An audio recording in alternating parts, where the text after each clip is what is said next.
शांति recording studio बड़ेजा।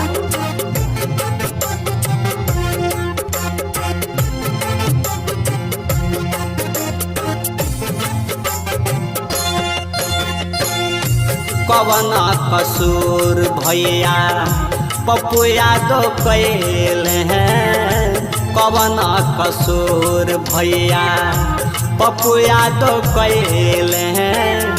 आज जेल खानावा में नेताज गएल, आज जेल खानावा में नेताज गएल। कवन कसूर पप्पू भैया जे कैल हैं, कवन कसूर आजू।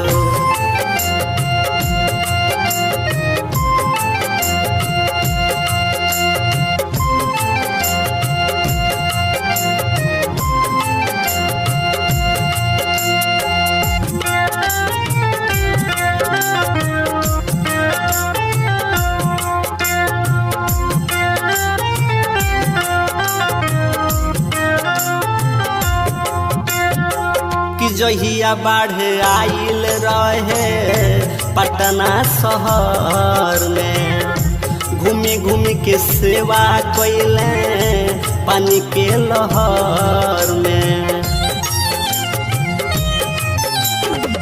कि जहिया बाढ़ आइल रहे पटना शहर में, घूमी घूमी के सेवा कैले पानी के लहर में।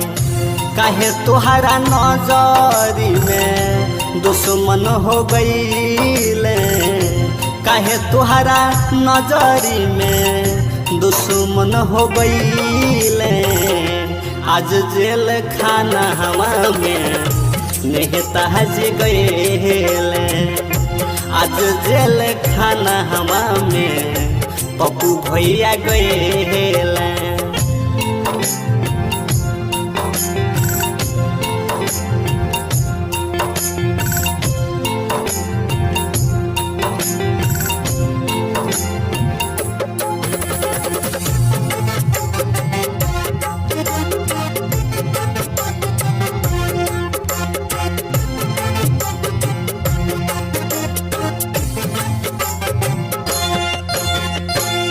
स्वार्थ त्याग करत रहले हो सेवा, गरीब और दुखियन के बन के हो देवा।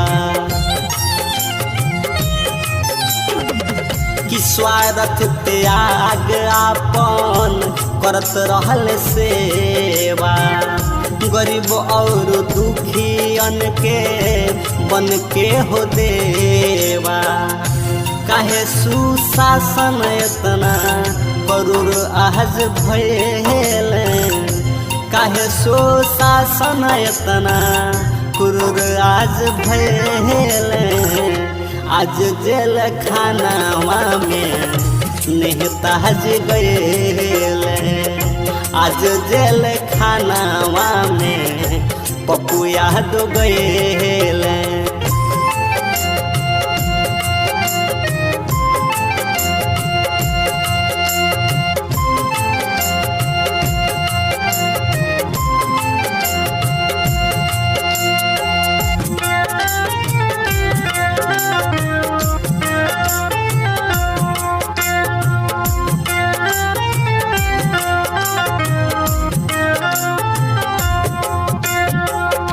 कहले जनता और कहले हद जेत, चढ़ल अभिमान एक दिन जाई हो बेत।